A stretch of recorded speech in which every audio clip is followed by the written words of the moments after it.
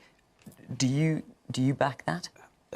It is really important, given the thorough nature of that report, that we take time to completely take stock, come up with a proper response, and that work that we can do in the immediate is done, such as changing the vetting procedures. Okay, because I noticed that the Home Secretary has not endorsed that word, neither has the head of the Met, and I'm taking it that you aren't either. The question is, what action will be taken? So what action is the government going to take? Well, as I said, we're already changing the vetting procedures for recruiting new officers across the country. It's really important that within the Met, particularly, there is a change of culture. I think that is, a discussion to be had between the Home Office, the Mayor of London, and the Met Commissioner.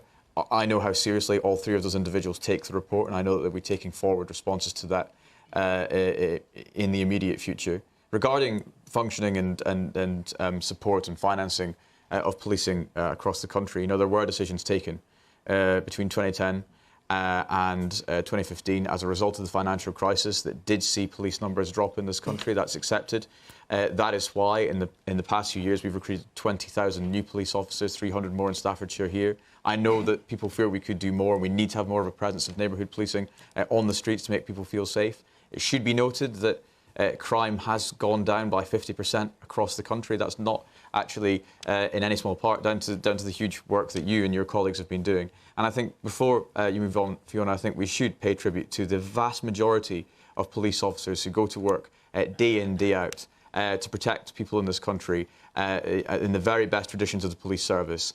That is not in any way taking away from the report. There is certainly actions that need to be taken, but we should also pay tribute to those men and women who go out in uniform with the country's best interests at heart, day in and day out. And just when you're selecting that particular statistic of a 5% drop, what are you talking about? What period is it covering? 50% drop. 50% drop. What period is that covering? From 2010 to 2023, there's been a 50% drop in reported crime across the country, 40% drop in violent crime. These are statistics. Only if you take out fraud.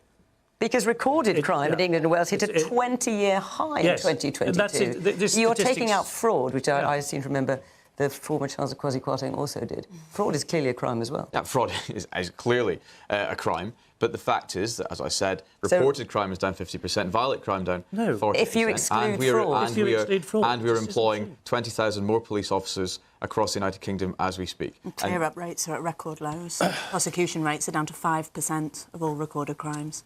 And what really is the point of recruiting more officers if you're still going to let people with violent pasts, people who are prone to abuse, slip through the net?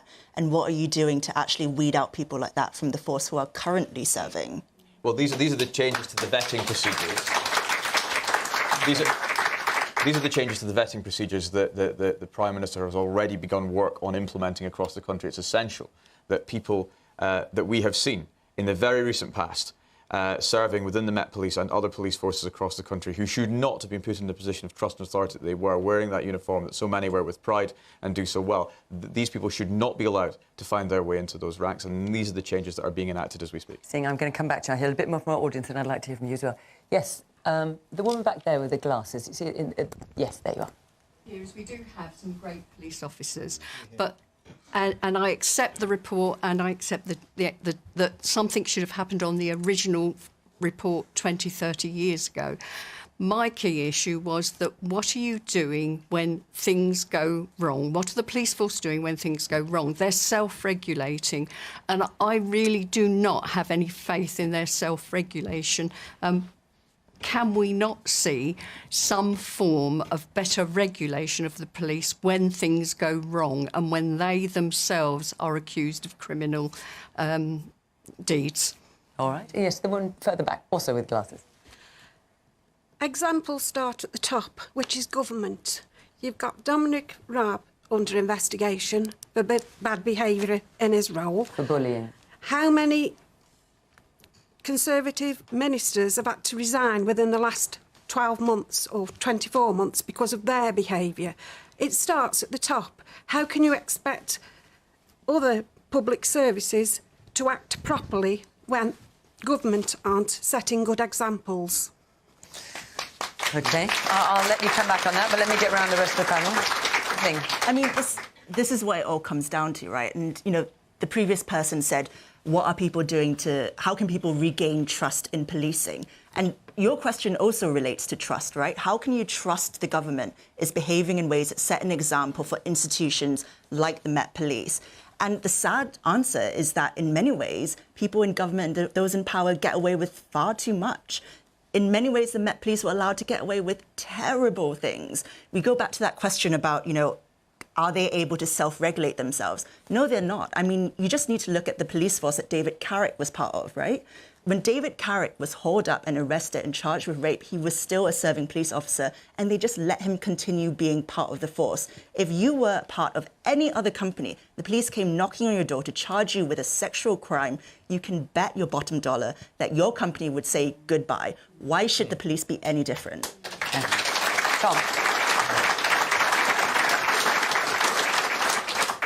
So, to the excellent point, you know, who is looking at these people? Where is the regulation? There's a really simple answer. It's called the politicians, who we elect to police our police force. And Sadiq Khan has been London Mayor for 6 years, throughout which we've known how bad the Met has been. If we just concentrate on the Met here, Staffordshire Police, I know less about, but have heard nothing wrong about at all.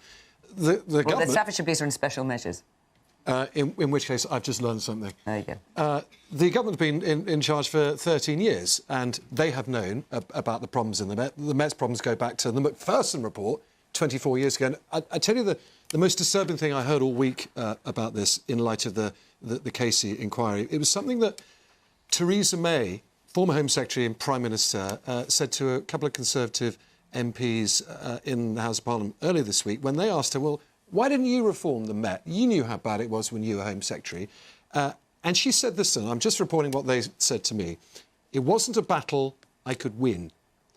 What she said was the Met are so big, so powerful, so big in their briefing with journalists and everybody else. If we, in the Cameron government, took them on and tried to reform them, they'd have killed us. Now, that to me makes me completely agree with Howard. When you have an organisation that is too big, too powerful to be taken on by a government, by a Home Secretary, it's time for them to be split up. You hive off the specialist measures, the nationalist measures, the counter-terrorism, the firearms to a national force that can be properly scrutinised, and you let London police get on with policing London and going back to service, which seems to be a word that's completely disappeared from their vocabulary. OK. Andrew, I'm going to let you come back. So the woman back there. And also, in terms of... The question is what action will be taken. You're saying, well, we're taking the action already. Is that it? No. We're taking action. We were taking action before the report was published to resolve vetting and some other issues. Are you going to do anything else? The Home Office and the government as a whole are considering this report, and that is absolutely right and proper. It is a full report. There are a lot of recommendations in there. It is right that the government takes time to come to a conclusion and to come up with a full response in due course. To respond to the lady's point, I mean, when ministers, members of parliament are accused of wrongdoing, as far too many have been, I would agree, in recent years, the practice is to withdraw the whip. There's an independent investigation into that wrongdoing, and if they're found to have committed a crime in a court of law, they are subject to a recall petition, they could be stripped of their job and they could be replaced as MPs. And that has happened, actually, 2 or 3 times in this parliament alone. That is the right course of action to take. And it is absolutely, as Tom said, in terms of the police, we do have elected police and crime commissioners across England and Wales. They're the ones who are supposed to be responsible for upholding the regulations and ensuring that the police are answerable to the people that they are serving. And in London, it was Sadiq Khan, who has been Mayor of London and Police and Crime Commissioner for an incredibly long time now, when all of this was going on. So really, he needs to take a good hard look at himself. Indeed, he needs to be looking at the report and deciding what actions he's going to take on the back of that as we move forward. Presumably it's hard to look at himself as the government is having a look at itself, given the government's been in power for 13 years. Yes, but we are taking this report. We are coming to conclusions, and we will decide what to do in due course. I very much hope that Sadiq Khan, as the Police and Crime Commissioner of London, is doing exactly the same. OK, I'm going to take another question from Dwayne Barrett. Hi. With inflation rising once again, and ordinary people continue to be unable to feed themselves, how do we get people's costs down? Which is something I expect a lot of people are wondering. And, of course, we had the Bank of England announcing a rise in interest rates again today, now to 4.25%. Howard? Well, I'm afraid that there probably isn't a huge amount can be done in the short term, except what the government, of course, have done correctly on energy prices, which has been that's been helpful. I fear we have to support the bank in their efforts to get inflation down, because we won't get inflation down unless we have interest rates at a higher level, and we sort of dampen down borrowing and dampen down demand, because ultimately inflation is about an imbalance of supply and demand, and I'm afraid that's what we've got. So I think that is going to take a little bit of time.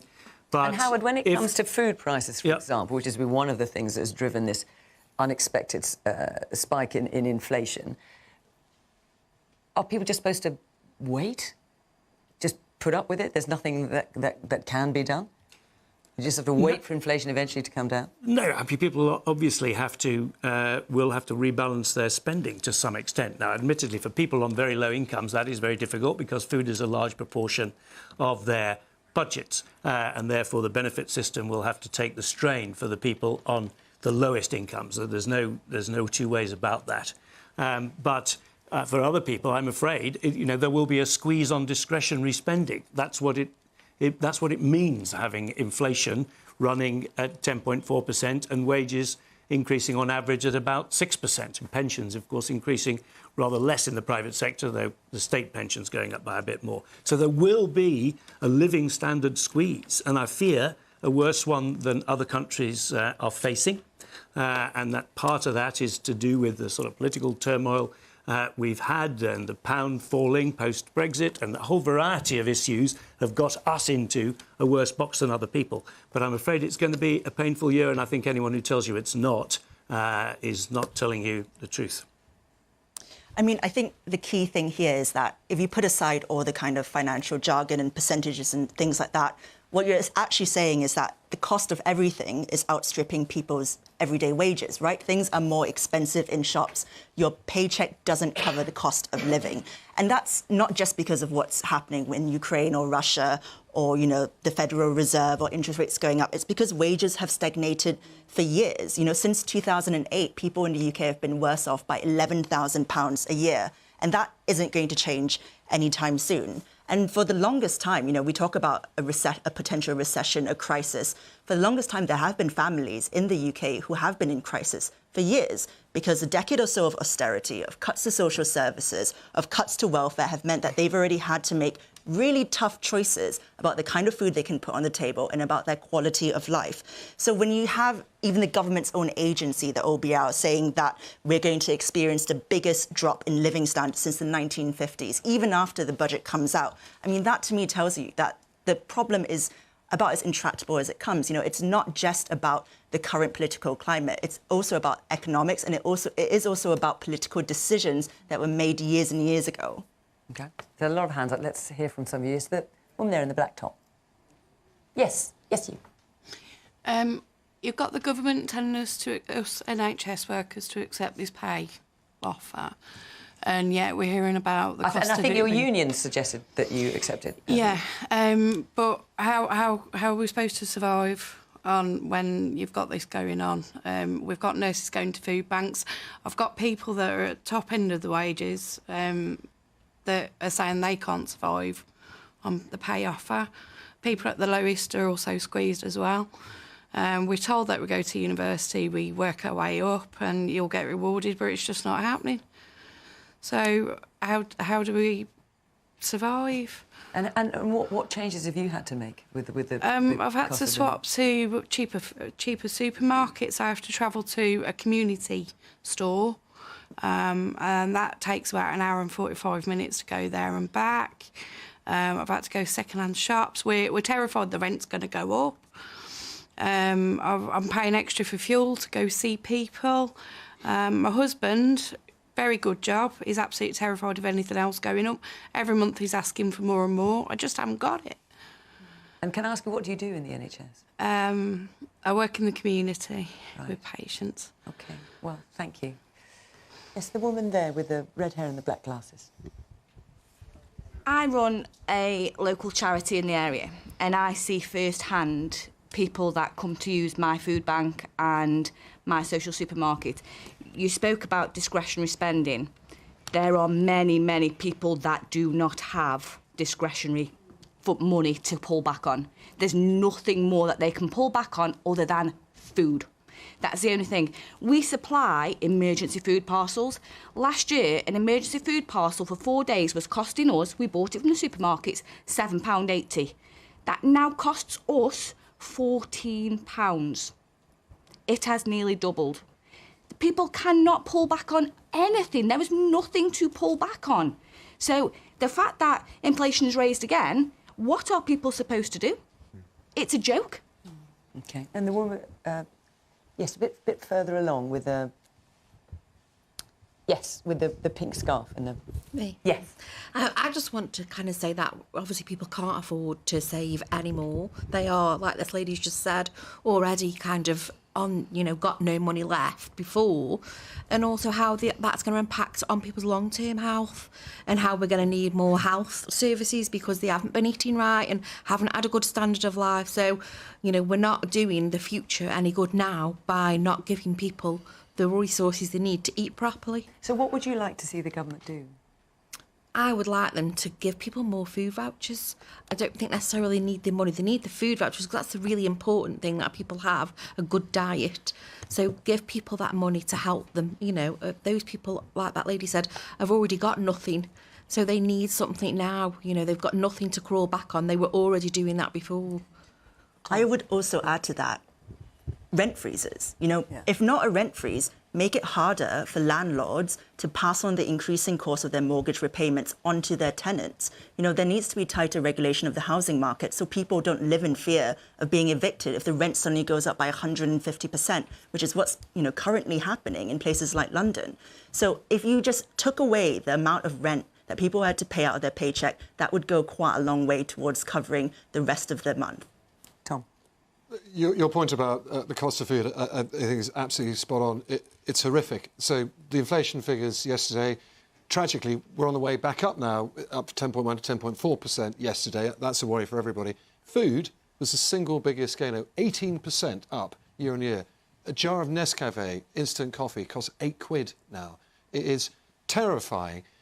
what do we do about it all? So it's a global problem. We know why: the war in Ukraine, the energy crisis, the knock-on from COVID, etc. But I do think we have to be honest and say we've got a particular problem with costs inflation in the UK. We're at 10.4% now.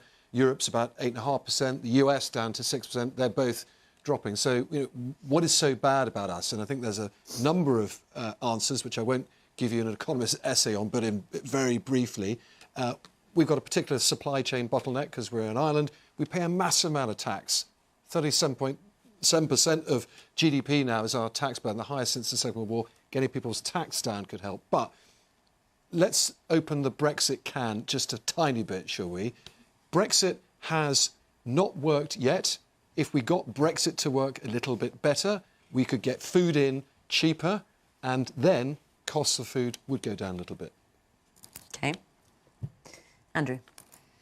Yeah, I think... Look, you're hearing... I don't want to overstate it, but you're hearing some real despair, actually, from people in the audience. Yes. You had some ideas. You mentioned food vouchers. You talked about rent freezes. The question is, what can be done? Yes, there is real despair out there, and don't just hear it in this room. I hear it in constituency surgeries in my own constituency in West Aberdeenshire and Kincardine. Nobody can fail to notice, and absolutely nobody, no matter how much they are earning, has been unaffected by inflation and the huge increase in energy prices and indeed in food prices. I mean, this all goes to the heart of the matter as to why having inflation and getting inflation down is so critically important and a critically important mission for this government. In the meantime, what are people supposed to do?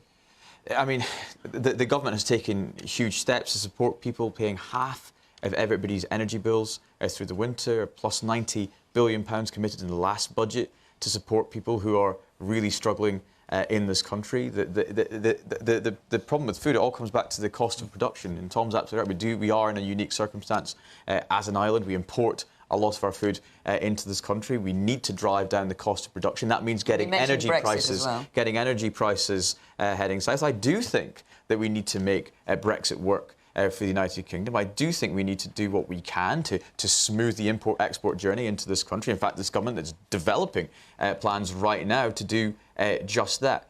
But in the immediate, I hear these concerns back home. I hear these concerns across the country. I hear them tonight. I'm very pleased that we committed £90 billion to support people.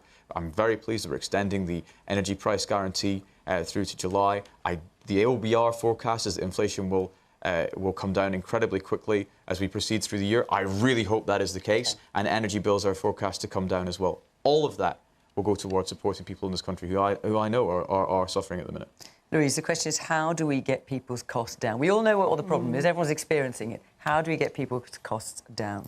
Well, let me just say, just at the start, I think about a couple of people that I've helped this week, and the point the lady there makes about the shadow that poverty can cast over an entire lifetime and the impact that it has on your health, your life expectancy for your entire life. I thought about that very keenly this week when I was helping a little boy who had alerted his head teacher that he'd not had a bath in 3 weeks because his family couldn't afford to dry the towels, couldn't get the towels dried in his house because they couldn't pay their energy bills. I was helping another woman who was potentially made homeless because she couldn't afford her rent anymore. She was being evicted from her private tenancy, and we managed to get into a council house. But these are stories that are being told and being experienced right across the country at such an extreme level at the moment. And as has rightly been said, there are global factors. There is the war in Ukraine and there is the long shadow of COVID.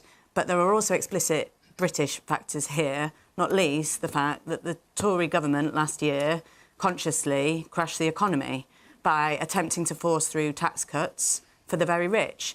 And Zing's absolutely right. The situation we find ourselves in now does come down to political choices. And last week, the government had a chance to push through a budget that would have provided more support to people at the moment. We're very glad they extended the energy price freeze. We've been calling for that well ahead of them introducing it in the first place. But they also chose to introduce a tax cut for the top 1% of earners in this country. No. That's the choice that they chose to make. They're not learning from their mistakes at all. We've set out very different choices. So what are they? So because the question is, how do we get people's costs down? So what would Labour do? Well, we would, I mean, obviously a very important point is the prize fees at the moment. Tom's absolutely right. We need to go from getting Brexit done to making Brexit work. So we need to reduce some of the barriers to trade in order to improve the supply chain bottlenecks. That's really important. We would increase the minimum wage to a real living wage that genuinely reflects the cost of living. And my colleague Bridget Phillipson has been campaigning for some time to abolish the non-dom tax status in order to provide free breakfast clubs for every primary school child, because it is an absolute disgrace that children are going hungry to learn at the moment. I'm going to take one last question. Forgive me, because I know there's lots of hands up, but a lot of you asked about this other question as well, so I'm just going to try and squeeze it in before the programme closes. It's from Jermaine Lennon. So with the United Nations warning again that this is our last chance to save the planet, are we doing enough? So the United Nations warning again, as you say, Jermaine, this is our last chance to save the planet. I mean, the IPC, the UN body, said in the very near term, global warming is more likely than not to reach 1.5 degrees centigrade, and they are calling for net zero plans to be brought forward by a decade to 2040. In the UK, for example, it's currently 2050. Are we doing enough? Zing. No, we're absolutely not doing enough. And I think what's really heartening, actually, about the IPCC report is that, yes, it acknowledges that we have enormous cause for alarm, but also that we have the tools and the technology already in hand to arrest climate catastrophe. And it makes a very deliberate choice to reject the kind of pessimism that I think hearing headlines like this makes us all feel, to try and empower people to say, actually, no, we have a real shot at changing things. You know, renewable energy is already 9 times cheaper than gas. Why are we still relying on gas when we could just switch to renewable energy? And I think when it comes to questions of net zero, are we going to hit that by 2050? Not with this current government, we're not, because we only have a third of the policies in place right now that we need to hit net zero. One of the things about the IPCC report as well is that it stresses this idea of climate justice, right? That it's not fair that places like the UK were able to industrialise and develop incredibly quickly by burning fuel, by polluting the oceans and waters, by chopping down trees, and now it's less developed countries in the global south that now have to pick up the tab. So part of this idea of climate justice is that we as the UK have a moral responsibility and an imperative and also an opportunity to be a global leader and try and hit net zero faster. So I, really love to hear from Andrew, for instance, what we're doing to kind of bring the target forward, because frankly, 2050 is far too far away. So as the Minister in the Department for Net Zero, and you're the Nuclear Minister, do you agree with this recommendation by the UN that we bring the target for net zero closer to 2040? I agree that the world should be moving faster and investing more in clean and green technologies. In fact, they should be following the UK's lead. We were the first country in Europe to legislate for net zero. Some of the incredible technologies that are coming on stream that I see on a daily basis will be transformative in terms of our carbon emissions. Do you think we should go for 2040? I think 2050 is not really that far away. Yeah, but do you think we should go for 2040? That's what I'm asking. That's what the UN is suggesting. Do you think we should do that? We already have the first, second, third, fourth and fifth biggest wind farms in the world off the coast of this country. Have I missed the answer? We've reduced our carbon emissions faster than any other G7 nation. OK, I'm going to have one more go. The UN is suggesting that all countries should bring forward their net zero plans to 2040. Do you think the UK should do that? If we can go further and faster than we should, but we are already going incredibly fast and leading the world right now, and I wish other countries would keep pace with us. So are we doing enough? That's the other question that Jermaine's asking. Are we doing enough in this country? Absolutely, and there's more to come. OK. I suppose there's a few... not everyone agrees with that, Andrew. I think, Louise, possibly you don't. Not only are we not doing enough, the Conservatives' strategy to meet our binding climate change targets, which were introduced by a Climate Change Act in 2008 by the last Labour government, has been found to be unlawful. Just 28% of your emissions cuts are backed by firm government targets. In my area of transport, for example, the government has a plan, a target to ban the sale of petrol and diesel cars by 2030. There is absolutely no way we are going to meet that target with the progress that we are making at the moment. There are more public charging points in the one borough of Westminster than there are amongst the 11 biggest towns and cities in the north of England.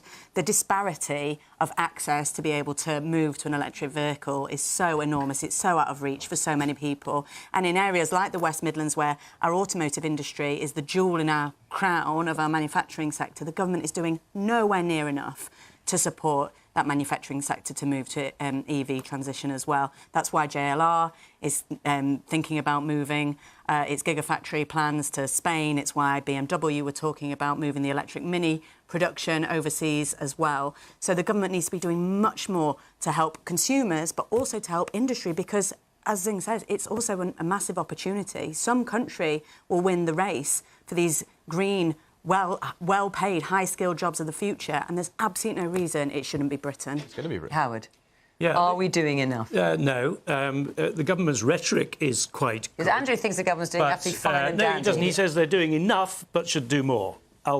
We need to discuss that quite as to whether that means anything. But I mean, I think the government's rhetoric is OK, but actually, if you look at what goes on, it's a very confused messaging.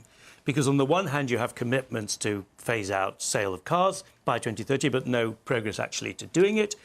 You have good talk about more renewables, but not enough investment. We have talk about nuclear, but the approvals for nuclear plants, even small ones, seem to be interminable.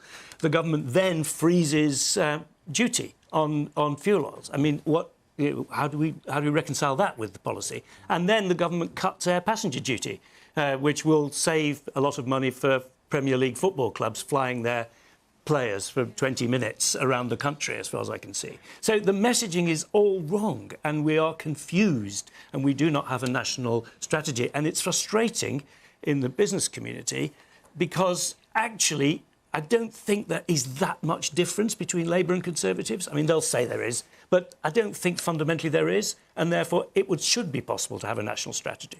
Tom? No, we're not doing enough, obviously, because the IPCC is pretty good at these things, for some pretty good scientists, and they say we're heading for serious trouble. I just slightly caveat all my fine panel members' points on here. Of course, we need to do more, but let's be honest, there is huge cost in doing more. We're just talking about the cost of living. It means putting up taxes. Andrew won't tell you that, but that's true. I doubt Lou will tell you that either, and Singh didn't want to touch on that. Of course, we should do all that. The problem we've got here is a political trap, because the long-term, the solutions here are long-term. Political cycles, electoral cycles are short-term. This government wants to get re-elected in about 18 months' time. Lou and the Labour Party want to get in. I don't hear either of them say they're willing to pay for what we need to do to get to net zero by, say, 2040. OK. I'm afraid we are out of time. This is far too important a subject to only spend 10 minutes on, so forgive me. We ran out of time. There's so many questions we wanted to get through. Our hour is up. Thank you very much to all of you on the panel. Thank you, all of you, very much for coming along, Newcastle Under Lyme. And, of course, thank you for watching Question Time. From Newcastle Under Lyme, until next week, bye-bye.